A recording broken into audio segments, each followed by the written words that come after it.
Hello friends, আজ আমি তোমাদের সাথে শেয়ার করব একটা হোমমেড রাইস শ্যাম্পু, যেটা বানানো খুব সহজ। ঘরে থাকা ইনগ্রিডিয়েন্টস দিয়ে কিন্তু এটা খুব সহজেই তৈরি হয়ে যাবে। যাদের চুল প্রচণ্ড পরিমাণে ড্যামেজ হয়ে গেছে, চুলে কোনো জেল্লা নেই, তারা যদি এই শ্যাম্পুটা ব্যবহার করো, দেখবে তোমাদের চুলটা কিন্তু একটা আলাদাই জেল্লা এনে দিচ্ছে এবং চুলের সমস্ত রকম সমস্যা কিন্তু দূর করবে এই একটা মাত্র শ্যাম্পু। তো চলো ঝটপট দেখে নিই। তো আমি এখানে এই রাইস শ্যাম্পুটা তৈরি করার জন্য আমি এখানে চাল নিয়ে নিয়েছি। চালটাকে আমি ভালো করে ধুয়ে গ্যাসে বসিয়ে দিয়েছি।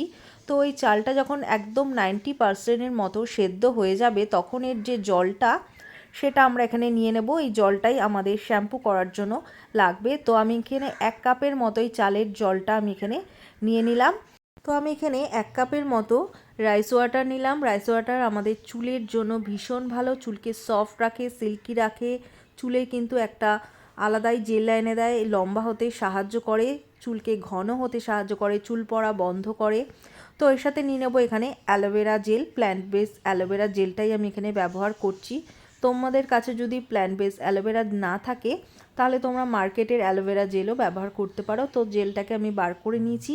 এর সাথে অ্যাড করে নেব 1 চামচের মতো গ্লিসারিন। তো গ্লিসারিন এর সাথে দেওয়ার পর এর মধ্যে নিয়ে নেব 6 থেকে 7 ফোঁটা আলমন্ড অয়েল। এই তিনটেকে ভালো করে ব্লেন্ড করে নেব। তো অ্যালোভেরা কিন্তু আমাদের চুলকে সফট সিল্কি রাখতে সাহায্য করে, চুলের জেল্লা বাড়ায়। আর গ্লিসারিন কিন্তু আমাদের শুষ্ক রাফ ড্যামেজ চুলকে কিন্তু ভীষণভাবে সফট এবং মোলায়েম রাখে। আর আলমন্ড অয়েল কিন্তু চুলকে ভীষণভাবে সিল্কি করে, চুলের গোড়া মজবুত করে, পাকা চুল হতে গ্রোথ করে। তো এই তিনটেকে দিয়ে ভালো করে ব্লেন্ড করে নেওয়ার পর এবার দেখো একটা ছাঁকনির সাহায্যে এই বাটিতে আমি ঢেলে নিলাম। আর এর সাথেই মিশিয়ে নেব এই চালের জলটা। তো এই চালের জলটা ভালো করে এর সাথে মিশিয়ে নেওয়ার পর এর মধ্যে অ্যাড করে নেব এখানে শ্যাম্পু। তো তোমরা তোমাদের প্রয়োজন হিসাবে তোমরা যেই শ্যাম্পু ব্যবহার করো ততটা পরিমাণে এখানে শ্যাম্পুটা ব্যবহার করে নেবে। আমি এখানে 3 চামচের মতো এখানে শ্যাম্পুটা ব্যবহার করছি। তো দিয়ে ভালো করে মিশিয়ে নিলাম। মেশানোর পর এবার এটাকে একটা পরিষ্কার খালি পাম্প বোতলের মধ্যে বা শ্যাম্পুর কোনো খালি বোতল থাকলে সেটার মধ্যে ভরে কিন্তু এটাকে স্টোর করে ফ্রিজে 3 থেকে 4 সপ্তাহের মতো তোমরা এটা 1 মাসের মতো এটা রেখে দিতে পারো ফ্রিজে, কোনো নষ্ট হবে না। তো এটা নিয়ে তোমরা সপ্তাহে 2 থেকে 3 দিন ব্যবহার করতে পারো।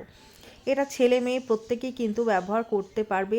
তোমাদের চুল পড়া বন্ধ হবে, চুলে যদি খুশকি থাকে সেটা সমস্যা দূর হবে, চুল লম্বা সিল্কি সফট হবে। তো এটা ব্যবহার করো। এটা ব্যবহার পর কেমন রেজাল্ট দিল অবশ্যই কিন্তু কমেন্টস করে জানিও। যদি ভিডিওটা ভালো লাগে অবশ্যই একটা লাইক শেয়ার করো, ফ্রেন্ডস ফ্যামিলির সাথে শেয়ার করো। আর আমার ভিডিওটা ভালো লাগলে আমার চ্যানেলটিকেও কিন্তু সাবস্ক্রাইব করো। যারা ফেসবুক থেকে দেখছো তারা কিন্তু আমার চ্যানেলটিকে ফলো করে দিও। তো দেখা হচ্ছে নেক্সট ভিডিও।